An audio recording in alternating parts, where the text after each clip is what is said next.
संसद में महिला आरक्षण बिल पर चर्चा। सोनिया गांधी ने चर्चा की शुरुआत की। कहा, मैं इस बिल के समर्थन में हूं। हमेशा से कांग्रेस चाहती थी कि बिल पास हो। यह राष्ट्रीय कांग्रेस की तरफ मैं नारी शक्ति बंधन अधिनियम 2023 के समर्थन में खड़ी हुई। सोनिया गांधी ने कहा, स्त्रियां कंधे से कंधा मिलाकर चली। कठिन समय में भी महिलाएं चट्टान बनकर खड़ी रही। सोनिया गांधी संसद में बोली कि मेरे लिए भावुक क्षण है, क्योंकि ये बिल मेरे जीवन साथी राजीव गांधी लेकर आए थे। मेरी जिंदगी का यह बहुत मार्मिक क्षण है। पहली दफा स्थानीय निकायों में स्त्री की भागीदारी तय करने वाला संविधान संशोधन मेरे जीवन साथी राजीव गांधी जी ही लाए थे।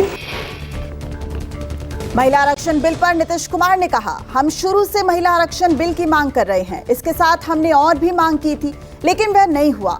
हर 10 साल में जनगणना हो जानी चाहिए थी, जो नहीं हुई। नीतीश कुमार ने महिला आरक्षण को लेकर मांग की। कहा, SC, ST, पिछड़े व अति पिछड़े वर्ग की महिलाओं को भी विधानसभाओं और लोकसभा राज्यसभा में आरक्षण मिलना चाहिए। महिला आरक्षण तो जरूरी है, तो हम तो शुरू से मांग कर रहे हैं। जो SC और ST का और पिछड़ा और अति पिछड़ा वर्ग के भी महिलाओं को लोकसभा और विधानसभा सब जगह मिल जाना चाहिए। तो ये हमारा रिक्वेस्ट है। संसद के विशेष सत्र के तीसरे दिन की कार्रवाई से पहले अधीर रंजन चौधरी का केंद्र पर बड़ा वार। कहा, संविधान की जो कॉपी हमें मिली उसमें सोशलिस्ट और सेक्युलर शब्द नहीं है। अधीर रंजन चौधरी ने कहा, संविधान की जो नई प्रतियां हमें दी गई और जिसे हम अपने हाथों में पकड़कर नए संसद भवन में गए, उनकी प्रस्तावना में सोशलिस्ट सेक्युलर शब्द नहीं है। ये चिंता का विषय है। हमें जो नया संविधान दिए गए, जिस संविधान को हाथ में लेकर अंदर घुसे, उस संविधान को प्रियम्बल में सेकुलर सोशलिस्ट ये बात, ये शब्द नहीं है। अधीर रंजन के अलावा अखिलेश यादव ने भी केंद्र पर तंज कसा। अखिलेश यादव ने कहा, संसद के पहले दिन ही भाजपा सरकार ने महाझूठ से अपनी पारी शुरू कर दी है। ये आधा अधूरा बिल महिला आरक्षण जैसे गंभीर विषय का उपहास है। अखिलेश यादव ने एक्स पर पोस्ट लिखी। कहा, जब जनगणना और परिसीमन के बिना महिला आरक्षण बिल लागू हो ही नहीं सकता, तो बीजेपी को झूठ बोलने की जरूरत क्या थी।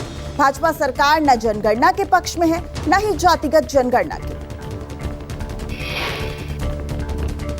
महिला आरक्षण बिल पर बोले बीजेपी सांसद निशिकांत दुबे। कहा, हम बिल लाए तो कांग्रेस को दर्द हो रहा है।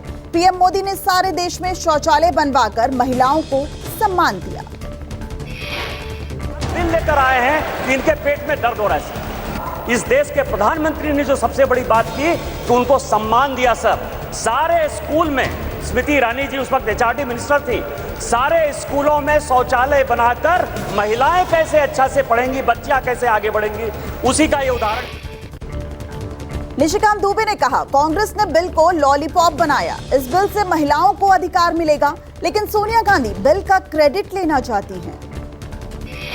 केवल राजनीति के माध्यम से इस महिला रिजर्वेशन को लॉलीपॉप बनाते रहे, घुमाते रहे। यदि ये महिला रिजर्वेशन यहाँ आया है तो महिलाओं को अधिकार मिलेगा, मिलकर रहेगा। दुनिया की कोई ताकत इसको नहीं रोक सकती है। उत्तर प्रदेश में भी बनाई जा सकती है नई विधानसभा। नई संसद की तर्ज पर बनेगा विधानसभा भवन। साल 2027 तक विधान भवन बनाए जाने का लक्ष्य। सूत्रों के मुताबिक 25 दिसंबर को रखी जा सकती है नए विधान भवन की नींव। 25 दिसंबर को अटल बिहारी वाजपेयी की जयंती है और माना जा रहा है कि उस दिन नींव रखी जा सकती है।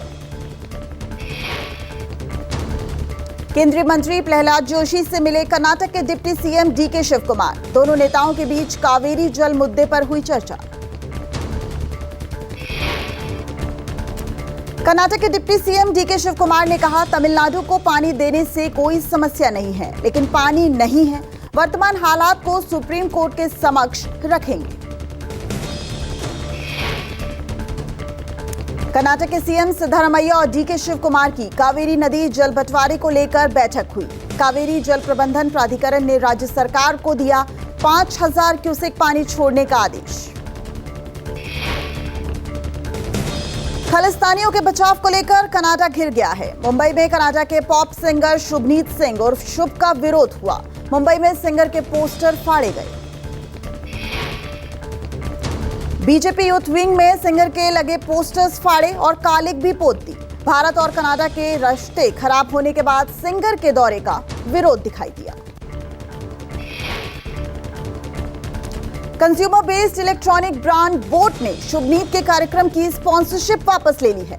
बोट ने एक्स पर लिखा कि हम संगीत का सम्मान करते हैं, पर हम सबसे पहले और सबसे महत्वपूर्ण एक सच्चे भारतीय ब्रांड हैं। भारत और कनाडा के बीच तल्खी और बड़ी दिख रही है। कनाडा ने भारत में रहने वाले अपने नागरिकों के लिए ट्रैवल एडवाइजरी जारी कर दी है। हाई अलर्ट रहने को भी कहा है। कनाडा ने एक ट्रैवल एडवाइजरी जारी कर अपने नागरिकों को सलाह दी है। जम्मू कश्मीर, नॉर्थ ईस्ट के राज्य असम, मणिपुर और पाकिस्तान की सीमा से लगे राज्यों की यात्रा नहीं करने को कहा गया है। खालिस्तानी आतंकी और भारत के मोस्ट वांटेड हरदीप सिंह निज्जर की हत्या के मामले में जस्टिन ट्रूडो ने भारत पर सवाल खड़े किए हैं। भारत पर बयान देकर फंसे जस्टिन ट्रूडो ने सफाई देने की भी कोशिश की है। जस्टिन ट्रूडो ने अपने ताजा बयान में कहा है, भारत सरकार को इस मामले को बेहद गंभीरता से सोचने की जरूरत है। हम ऐसा कर रहे हैं, हम भड़काने या बढ़ाने की कोशिश नहीं कर रहे हैं, हम बस तथ्यों को सामने रख रहे हैं। खालिस्तानी हरदीप सिंह निज्जर की हत्या में भारत का हाथ होने के कनाडा पीएम जस्टिन ट्रूडो के दावे पर ऑस्ट्रेलिया की विदेश मंत्री पेनी वॉग ने बयान दिया है और कहा है कि हम अपने साझेदारों के साथ इन घटनाक्रमों की बारीकी से निगरानी कर रहे हैं। मध्य प्रदेश में सीएम शिवराज आज प्रदेश व्यापी रोजगार दिवस का शुभारंभ करेंगे। 3 लाख युवाओं को देंगे 2300 करोड़ रुपए का लोन। सीएम शिवराज प्रदेशवासियों को देंगे सौगात। 1708 एमएसएमई इकाइयों और 10 करोड़ से 50 करोड़ की निवेश वाली 43 इकाइयों का करेंगे लोकार्पण।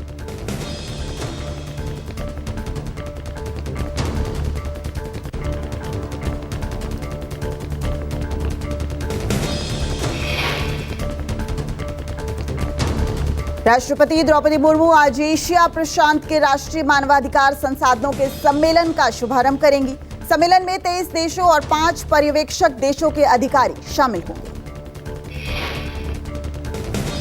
राष्ट्रीय मानवाधिकार संस्थानों और पेरिस नियमों के 30 साल पूरे होने पर सम्मेलन का यह आयोजन किया जा रहा है। 2 दिवसीय इस सम्मेलन में पर्यावरण और जलवायु परिवर्तन को लेकर भी चर्चा होगी। गृह मंत्री अमित शाह का आज राजस्थान दौरा है। जयपुर में बीजेपी कार्यालय में लेंगे चुनाव संबंधित बैठक। बड़े नेता भी मौजूद रहेंगे। पीएम मोदी ने ज्वाइन किया व्हाट्सएप चैनल। पहले मैसेज में शेयर की संसद भवन की तस्वीर। उन्होंने चैनल में अपने मैसेज में लिखा, व्हाट्सएप कम्युनिटी से जुड़कर रोमांचित हूं। आज से शुरू होने जा रहे रेल रोको आंदोलन, टीएमसी ने समर्थन देने से इनकार किया। कुर्मी समाज के लोगों ने रेल रोकने का ऐलान किया है। इस आंदोलन का असर झारखंड के साथ बंगाल और उड़ीसा में भी दिखेगा। इसके लिए कई सारी ट्रेनों की सेवाएं प्रभावित होंगी, जिससे जनता को मुश्किलों का सामना भी करना पड़ सकता है। हालांकि कुर्मी समाज ने इसके लिए पहले ही उनसे माफी मांग ली है। उनका कहना है कि इसके अलावा उनके पास कोई और विकल्प नहीं है। बिल्किस बानो के दोषियों की समय से पहले रिहाई के खिलाफ दायर याचिका पर आज सुप्रीम कोर्ट में सुनवाई है। पिछली सुनवाई में कोर्ट ने कहा था कि सजा में छूट की अवधारणा के खिलाफ नहीं है। मुख्य न्यायाधीश की अध्यक्षता में सुप्रीम कोर्ट की संविधान पीठ आज 3 मामलों की सुनवाई करेगी। पहला केस असम में एनआरसी, दूसरा केस SC/ST के लिए आरक्षण और तीसरा मामला सीता सोरेन बनाम भारत संघ का है। आज बीजेपी सांसद रामशंकर कठेरिया की सजा पर भी सुनवाई होगी। सांसद सदस्यता जाने पर बना हुआ है लगातार खतरा। एमपी एमएलए कोर्ट ने सुनाई थी 2 साल की सजा। भारतीय सेना ने अनंतनाग में शहीद हुए कर्नल, मेजर और डीसीपी की शहादत का बदला ले लिया है। अनंतनाग हमले के मास्टरमाइंड उज्जैर खान समेत 2 आतंकियों को उतारा मौत के घाट। एक और आतंकी के शव की तलाश जारी। एडीजीपी कश्मीर विजय कुमार ने बताया, उज्जैर के अलावा एक और बॉडी देखी गई है। तीसरे आतंकी का भी शव मिलने की संभावना है। ऑपरेशन पूरा हो गया है, लेकिन सर्च ऑपरेशन लगातार जारी है। दिल्ली के आरकेपुरम में सीनियर सर्वेयर मुकेश की हत्या हुई है। शव को सरकारी फ्लैट के आंगन में दफनाया गया, फिर फर्श को सीमेंट से पक्का करवा दिया। हत्या के मामले में दिल्ली पुलिस ने अनीस नाम के क्लर्क को गिरफ्तार किया है। अनीस के कबूलनामे से पुलिस भी हैरान है। हत्या की गुत्थी करीब 28 दिन बाद सुलझी। आरोपी ने सर्वेयर मुकेश की हत्या 29 अगस्त को की। फिर बॉडी को ठिकाने लगाने के लिए उसने एक ऐसे फ्लैट को चुना जहां सीवर का काम चल रहा था। शव दफनाया और फर्श पक्की कर दी। लगातार गुमराह करने के बाद सीसीटीवी ने खोली अनीस की पोल। पुलिस के मुताबिक 9 लाख का लेन देन और प्रेमिका हत्या के पीछे अहम वजह। गणेश चतुर्थी पर मुंबई के लाल बागचा राजा पंडाल में आरती की गई। समारोह में भक्तिभाव में डूबे श्रद्धालु। आरती में शामिल होने के लिए श्रद्धालुओं का उमड़ा सैलाब। महाराष्ट्र के पुणे में श्रीमंत दगड़ूशेठ हलवाई गणपति मंदिर में गणेश उत्सव की धूम नजर आई। गणेश चतुर्थी के पावन पर्व पर किया गया अथर्व शीर्ष का पाठ। ओडिशा के भुवनेश्वर में गणेश चतुर्थी के मौके पर G20 थीम पर बनाए गए गणेश पंडाल को देखने के लिए उमड़ी भक्तों की भारी भीड़। गुजरात के सूरत में भी भगवान गणेश का विशेष पंडाल तैयार किया गया। पंडाल के जरिए दिया गया साइबर धोखाधड़ी से सावधान रहने का संदेश। मध्य प्रदेश के इंदौर में भी सजा गणपति का भव्य पंडाल। मंडप में भगवान गणेश के 108 स्वरूपों में सजाया गया।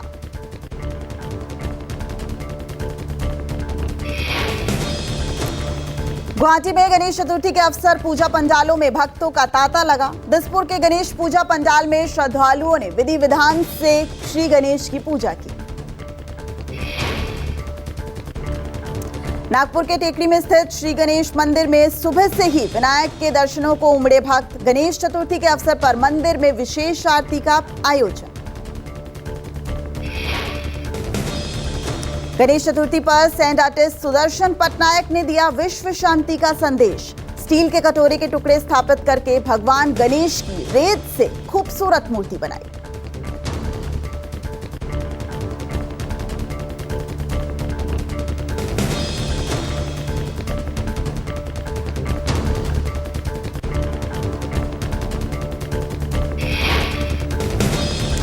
ग्रेटर नोएडा के सिदक्सिम चहल ने सबसे लंबे बालों का गिनीज वर्ल्ड रिकॉर्ड बनाया है। सिदक्सिम दिंग ने अपनी मां को दिया इस उपलब्धि का श्रेय।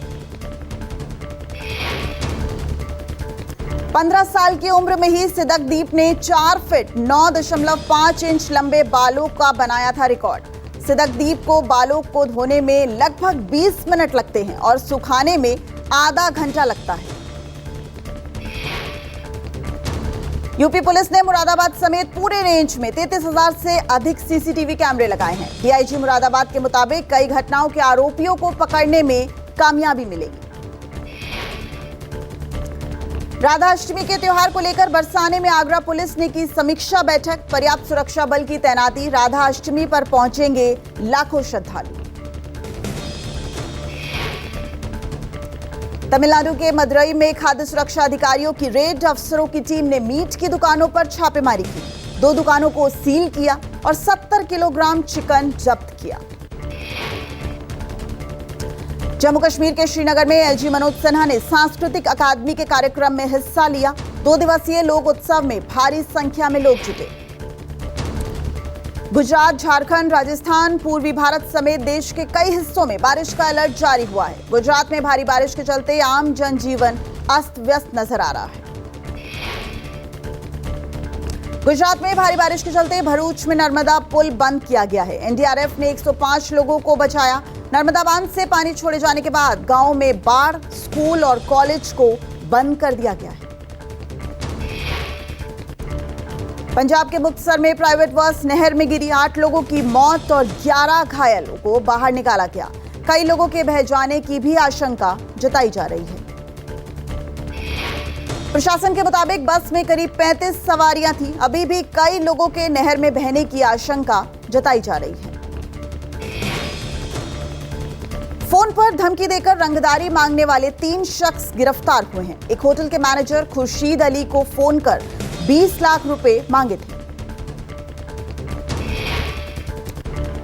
भरूच में अंकरेश्वर खंड के पास जल स्तर खतरे के निशान के पार बह रहा है। भारी बारिश की वजह से ट्रैक पर पानी भर गया है।